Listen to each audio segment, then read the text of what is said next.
Breaking news చూస్తున్న మారేడ్మిల్లి encounter లో హిడ్మా చనిపోయాడు. ఇక పోలీసుల next target Tippiri Tirupati alias దేవ్జీనా అంటే అవుననే సమాధానం వస్తోంది. కొత్త ఆటో నగర్ లో అరెస్ట్ అయిన వారిలో దేవ్జీ 9 మంది బాడీగార్డులు కూడా ఉన్నారు.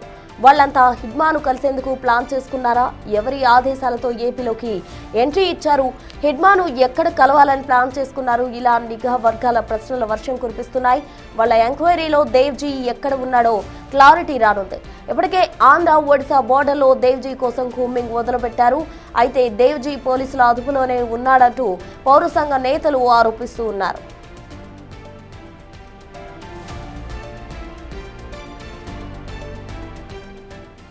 మోర్ డీటెయిల్స్ మా ఇన్పుట్ పవన్ అందించేందుకు సిద్ధంగా ఉన్నారు. పవన్ చెప్పండి. దేవ్జీ ఆచూకీ పైన ప్రస్తుతం సస్పెన్స్ కొనసాగుతుంది. నిన్న భారీ ఎత్తున అటు విజయవాడలో కావచ్చు 5 జిల్లాలలో పోలీసులు మావోయిస్టులను అరెస్ట్ చేశారు. ఇందులో దేవ్జీకి సంబంధించిన బాడీగార్డులు ఉన్నట్లుగా కూడా చెప్తూ ఉన్నారు. ఈ నేపథ్యంలో కేంద్ర కార్యదర్శి స్థాయిలో ఉన్న వ్యక్తి గన్మెన్లు లేకుండా ఎక్కడికి వెళ్ళిపోయాడు అనే ప్రశ్న ఉత్పన్నమవుతుంది. ఇప్పుడు ప్రజెంట్ దేవ్జీ కోసం విపరీతంగా గాలింపు చర్యలు చేపడుతున్నారు. కొద్దిసేపటి క్రితమే అటు మరోసారి ఏజెన్సీ ఏరియాలో ఎన్కౌంటర్ జరిగినట్లుగా అటు ఏడీజీ మహేష్ చంద్ర లడ్డా ధృవీకరించారు. అక్కడ జరుగుతున్న కాల్పుల్లో 6 నుంచి 7 మావోయిస్టులు మృతి చెందినట్లుగా కూడా ఆయన ధృవీకరించారు. కానీ మృతుల్లో అగ్రనేత దేవ్జీ ఉన్నారా అంటూ అటు మీడియా ప్రశ్నకు ఆయన సమాధానం దాటవేశారు. దాంతో అక్కడ జరిగిన ఎన్కౌంటర్లో దేవ్జీ ఉన్నాడనే ప్రచారం జరుగుతుంది. కానీ పోలీసులు మాత్రం ఇంతవరకు ధృవీకరించడం లేదు. వాస్తవానికి నిన్న అటు దేవ్జీ గన్మెన్లు పట్టుబడ్డమే చాలా అనేక అనుమానాలకు తావిస్తుంది. వాస్తవానికి ఇటీవల వరుస ఎన్కౌంటర్లతో మావోయిస్టు పార్టీ కోలుకోలేని విధంగా దెబ్బతింది. నంబాల కేశవరావు ఎన్కౌంటర్ జరిగిన సమయంలో ఆయన బాడీగార్డులందరూ కూడా చనిపోయిన తర్వాత నంబాల కేశవరావు కూడా పోలీసుల ఎన్కౌంటర్లో మృతి చెందారు. కానీ నిన్న ఎటువంటి కాల్పులు జరగకుండా ఎటువంటి ప్రతిఘటన లేకుండా మావోయిస్టు పార్టీ అగ్రనేత గన్మెన్లు లొంగిపోవడం అంటే దేవ్జీ కూడా లొంగిపోయి ఉంటాడు, అందుకే వీళ్ళెవరూ కూడా ప్రతిఘటించలేదనే ప్రచారం జరుగుతుంది. కానీ ఇప్పటిదాకా పోలీసులు మాత్రం తాము అరెస్టు చేశాము, తమకు వచ్చిన సమాచారం మేరకు ఒకేసారి వేర్వేరు జిల్లాలలో మావోయిస్టులు తలదాచుకున్నారన్న సమాచారం నిర్దిష్టమైన సమాచారం మేరకే తాము వీళ్ళందరినీ కూడా అదుపులోకి తీసుకున్నాం, అరెస్ట్ చేశామంటూ చెప్తూ ఉన్నారు. ఒకవేళ వాళ్ళు నిజంగానే లొంగుబాటు కోసం యత్నించి ఉంటే లొంగిపోయారని ప్రకటించి ఉండేవారం అంటూ కూడా మహేష్ చంద్ర లడ్డా అయితే అన్నారు. అయితే దేవ్జీ ఆచూకీ ఎక్కడ అనే దానిపైనే ప్రస్తుతం సస్పెన్స్ అయితే కొనసాగుతుంది. ఇటు పౌర హక్కుల నేతలు మాత్రం ఇప్పటికే దీనిపైన చెప్తూ ఉన్నారు. నిన్న జరిగిన హిడ్మా ఎన్కౌంటర్ కావచ్చు, అదంతా కూడా బూటకపు ఎన్కౌంటర్. ఈ నెల 24వ తారీఖునే హిడ్మాను ఆయన భార్యను అటు విజయవాడలో అదుపులోకి తీసుకున్నారు, ఏలూరులో అదుపులోకి తీసుకున్నారు. ఆ తర్వాతే వాళ్ళని అటవీ ప్రాంతానికి తీసుకెళ్లి కాల్చివేశారనే ఆరోపణ. పవన్ మీరు ఒక్క సెకండ్ లైన్లో ఉండండి. అటు ఏడీజీ మాట్లాడుతున్నారు, ఒకసారి లైవ్ చూద్దాం.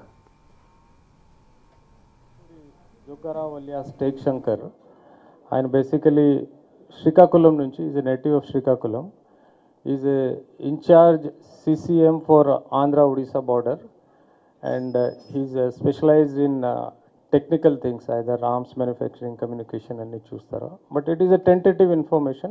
Once everything confirms, I'll be able to again tell you, or our officers will tell you. So this is Maredmalli area lo continuous ga ninna jarigin daniki around 5-7 kilometers దూరంలో ఉన్నాయి. అదే most likely అదే అనిపిస్తున్నాయి. Just give us few more minutes, will give you entire details. We're identifying, ఇప్పటి వరకు ఒక్కరు identify అయ్యారు. ఎంతవరకు నేను అదే కూడా టెంటేటివ్ చెప్తున్నారు మా వాళ్ళు. Because unless we talk to their every one concern వాళ్ళతో మాట్లాడే వరకు 100% చెప్పను. బట్ టెంటేటివ్గా ఆయన అనిపిస్తున్నారు. మిగతా ఎవరు ఉన్నారో ఏమి ఐడెంటిఫికేషన్ కాలేదు, ఉంటే మీకు చెప్తాను. ఒక్కరు బేసికలీ మెట్టూరి జోగారావు అలియాస్ టేక్ శంకర్ శ్రీకాకుళం నుంచి ఆయన. Thank you. Yeah, this person is there from last almost 15-20 years nunchi. He is there in the movement. He left this place after continuous operations from there, and probably he would have come to revive the things again, as we are telling.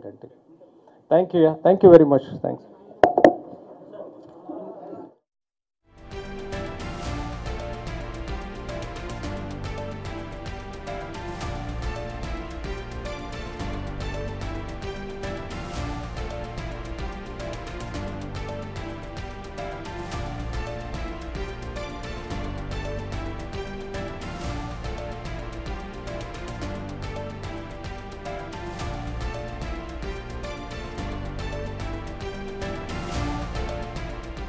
మొత్తంగా Marredpally encounter కు సంబంధించి అటు ADG కూడా clarity ఇవ్వడం జరిగింది. పవన్ అడిగి మరిన్ని వివరాలు తెలుసుకుందాం. పవన్ కంటిన్యూ చేయండి.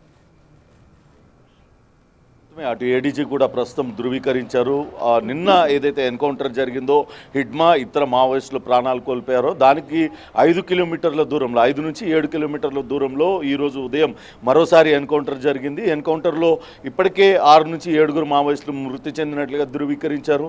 అందులో మావోయిస్టు అగ్రనేత దేవ్జీ ఉన్నారనే ప్రచారం జరుగుతున్నప్పటికీ ఇప్పటిదాకా కేవలం ఒక మృతదేహాన్ని మాత్రమే గుర్తించాము. అది కూడా గడిచిన 15 ఏళ్లుగా అజ్ఞాతంలో ఉన్న శ్రీకాకుళం జిల్లాకు చెందిన జోగారావు అనే మావోయిస్టు పార్టీ నేతదంటూ ఆయన వెల్లడించారు. మొత్తం మీద అటు దేవ్జీ ఆచూకీ పైన మాత్రం ఇంకా సస్పెన్స్ అయితే కొనసాగుతుంది. పౌర హక్కుల సంఘాల నేతలు మాత్రం తీవ్రమైన విమర్శలు చేస్తున్నారు. వీళ్ళందరినీ సజీవంగా పట్టుకొని కాల్చివేసి ఎన్కౌంటర్ కట్టుకదాలుతున్నారనే ఆరోపణను పౌర హక్కుల సంఘాల నేతలు చేస్తున్నారు. అయితే దేవ్జీ అసలు మైదాన ప్రాంతానికి వీళ్ళందరూ కూడా ఎందుకు వచ్చారనే దానిపైన పెద్ద ఎత్తున చర్చ జరుగుతుంది. ఇటీవల వరుసగా మావోయిస్టు అగ్రనేతలందరూ కూడా లొంగిపోయారు. మిగిలిన క్యాడర్ కూడా లొంగిపోవాలి. శత్రువు బలవంతుడు అయినప్పుడు ఇప్పుడు మనం ఆయుధాలు పట్టి మనం ఎదురెళ్ళడం అనేది సరైనది కాదు అంటూ దీనిపైన మల్లోజుల వేణుగోపాల్ కావచ్చు, ఆసన్న తదితరులందరూ కూడా చెప్పారు. ప్రజాక్షేత్రంలో ఉండి ప్రజలతో కలిసి ఒక ఉద్యమాన్ని నిర్మిద్దాం, కానీ ఇప్పుడు అడవుల్లో ఉండి తుపాకీ ద్వారా మనం ఏం సాధించలేని పరిస్థితుల్లో ఉన్నామంటూ వాళ్ళందరూ కూడా చెప్పిన నేపథ్యంలోనే మావోయిస్టు పార్టీ అగ్రనేతల్లో దీనిపైన పెద్ద ఎత్తున చర్చ జరుగుతుంది. కొంతమంది నేతలు లొంగిపోతూ ఉన్నారు, మరికొంతమంది మాత్రం ఉద్యమ బాటనే తాము పయనిస్తామంటూ చెప్తూ వచ్చారు. అయితే దేవ్జీ ఆయన లొంగిపోయారు అనే ప్రచారాన్ని కూడా పెద్ద ఎత్తున చేస్తూ ఉన్నారు. కానీ దీన్నంతా కూడా పోలీసుల వ్యూహంగా మావోయిస్టు పార్టీ సానుభూతి పరులందరూ కూడా కొట్టివేస్తూ ఉన్నారు. కావాలనే సజీవంగా పట్టుకొని ఉంటారన్న అనుమానాలు వ్యక్తం చేస్తున్నారు. నిన్న 5 జిల్లాలలో పోలీసులు ఏకకాలంలో ఆపరేషన్ నిర్వహించారు. అక్కడున్న 50 మంది మావోయిస్టులందరినీ కూడా అదుపులోకి తీసుకున్నారు. వీళ్ళందరూ కూడా అటవీ ప్రాంతాన్ని వదిలిపెట్టి మైదాన ప్రాంతానికి ఎందుకు వచ్చారనే దానిపైన పెద్ద ఎత్తున చర్చ జరుగుతుంది. హిడ్మా వాస్తవానికి తప్పించుకొని అక్కడి నుంచి వెళ్ళిపోవడానికి ఆయన ప్రయత్నిస్తున్నారు. ఒక దశలో లొంగుబాటుకు ప్రయత్నించారు, కానీ ఆ లొంగుబాటు అనేది సఫలం కాకపోవడంతో ఆయన కాకినాడ నుంచో లేకుంటే మచిలీపట్నం పోర్టు నుంచి శ్రీలంక వెళ్ళిపోవడానికి ఆయన ప్రయత్నాలు కొనసాగిస్తున్నారు. పక్కాగా ఒక కొరియర్ ఇచ్చిన ఇన్ఫర్మేషన్తోనే పోలీసులు మాటు వేసి వీళ్ళందరినీ కూడా ఎన్కౌంటర్ చేశారనే ప్రచారం కూడా జరుగుతుంది. మొత్తం మీద ఇందాక మహేష్ చంద్ర లడ్డా మాట్లాడుతూ క్రెడిబుల్ ఇన్ఫర్మేషన్తోనే ఏకకాలంతో వీళ్ళందరిపైన కూడా తాము దాడి చేసి వాళ్ళందరినీ కూడా అరెస్ట్ చేశామంటూ చెప్తూ ఉన్నారు. ఇక దేవ్జీ నిజంగానే పోలీసుల అదుపులో ఉన్నారా లేకుంటే ఆయన ఇంకా తప్పించుకున్నారా అనేది చూడాలి. ఇప్పటిదాకా అటు ఇంకా 8 మంది కేంద్ర కమిటీ సభ్యుల్లో 6 తెలంగాణ ప్రాంతానికి ఉమ్మడి ఆంధ్రప్రదేశ్ రాష్ట్రానికి సంబంధించిన వాళ్ళు ఉన్నారు. ఇప్పుడు ఈ ఎన్కౌంటర్ తో వాళ్ళందరూ కూడా సేఫ్ జోన్లో ఉన్నారా, ఎక్కడ ఉన్నారా అనే దానిపైన కూడా తీవ్ర ఉత్కంఠ ఉంది. మరొకసారి పోలీసులు కూడా పునరుద్ఘాటిస్తూ ఉన్నారు. ఏదైతే కేంద్ర హోంశాఖ మంత్రి అమిత్ షా గతంలోనే ఆయన చెప్పారు, మార్చి 26వ తారీఖున డెడ్ లైన్ పెట్టాం, అప్పటి వరకు మావోయిస్టులని ఏరివేస్తామంటూ చెప్పిన నేపథ్యంలో కొద్దిసేపటి క్రితం మహేష్ చంద్ర లడ్డా కూడా చెప్తూ ఉన్నారు, మావోయిస్టులు ఎవరైనా సరే ఉంటే లొంగిపోవాల్సిందిగా ఆయన కోరుతూ ఉన్నారు. ఖచ్చితంగా లొంగిపోయినట్లయితే వాళ్లకు సేఫ్ ప్యాసేజ్ ఇస్తాం, లేని పక్షంలో ఖచ్చితంగా ఈ ఎన్కౌంటర్లో మృతి చెందాల్సి ఉంటుందంటూ హెచ్చరికలు జారీ చేస్తున్న పరిస్థితి అయితే ఉంది. మొత్తం మీద అయితే అటు భారీ ఆపరేషన్ అయితే అటు కేంద్ర బలగాలు ఏపీ పోలీసులు సంయుక్తంగా నిర్వహిస్తూ ఉన్నాయి. ఇంకా కూడా మారేడుమిల్లి నుంచి అటు ఆంధ్ర ఒరిస్సా బార్డర్ మొత్తంలో ఉన్న అటవీ ప్రాంతాలన్నింటినీ కూడా మావోయిస్టులు ఏరివేత కోసం కూంబింగ్ కొనసాగుతున్న పరిస్థితి అయితే కనపడుతుంది. ఇంకా ఇక్కడ విజయవాడలో వాళ్ళకు షెల్టర్ ఇచ్చింది ఎవరు, 2 రోజులుగా ఇన్ని రోజులుగా వాళ్ళకి అక్కడ ఆహార పదార్థాలు అందిస్తుంది ఎవరు అనే దానిపైన కూడా ఇంకా విచారణ కొనసాగుతుంది.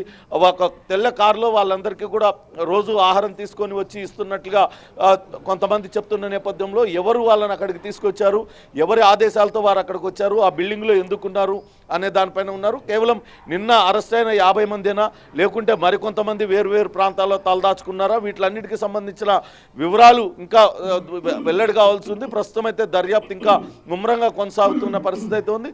ప్రస్తుతం అయితే అటు ఏఓబిలో కాల్పులు కొనసాగుతూ ఉన్నాయి. 7 మావోయిస్టులు అయితే మృతి చెందినట్లుగా ధృవీకరించారు. అందులో మరి అగ్రనేత దేవ్జీ ఉన్న విషయాన్ని అయితే ఇంతవరకు పోలీసులు ధృవీకరించడం లేదు. కానీ మరి కాసేపట్లోనే ఎన్కౌంటర్ పైన పూర్తి వివరాలు వెల్లడిస్తామంటూ అటు పోలీసులు చెప్తున్న పరిస్థితి అయితే ఉంది. మొత్తం మీద అయితే ఈ ఎన్కౌంటర్లు ఈ లొంగుబాట్లతో మావోయిస్టు పార్టీ పూర్తిగా తుడిచిపెట్టుకున్న పరిస్థితి. మావోయిస్టు పార్టీకి మొన్నటి వరకు కూడా హిడ్మా ఆయన స్కెచ్ వేస్తే తిరుగులేదనే పేరుండేది. అనేక దాడుల వ్యూహకర్తగా హిడ్మాకు పేరుంది. అటువంటి హిడ్మా టార్గెట్గానే ఆపరేషన్ కగార్ని ప్రారంభించారు. ఆయన సొంత గ్రామం పువర్తిలో కూడా అటు బేస్ని ఏర్పాటు చేసేంతగా చొచ్చుకొని లోపలికి వెళ్ళిపోయారు. ఇంకా ఆ ప్రాంతాలలో ఉండలేని పరిస్థితి ఉండడంతోనే హిడ్మా అడవిని వదిలిపెట్టి మైదాన ప్రాంతాల్లో సేఫ్ జోన్కి షెల్టర్ జోన్కి వచ్చారు. ఇక్కడ ఒక సోర్స్ ఇచ్చిన ఇన్ఫర్మేషన్తో ఎన్కౌంటర్ జరిగినట్లుగా తెలుస్తోంది. మొత్తంగా చూడాలి మరి మిగతా మావోయిస్టు అగ్రనేతలు ఎక్కడ ఉన్నారు, వాళ్ళను పోలీసులు ఏ రకంగా న్యూట్రలైజ్ చేస్తారనేది కూడా చూడాలి. ప్రస్తుతానికైతే ఇంకా ఎదురుకాల్పులు కొనసాగుతున్నాయి. పూర్తి వివరాలు మరి కాసేపట్లో వెల్లడిస్తామని పోలీసులు చెప్పిన పరిస్థితి అయితే కనపడుతోంది. Prasuna. Right Pawan, thank you.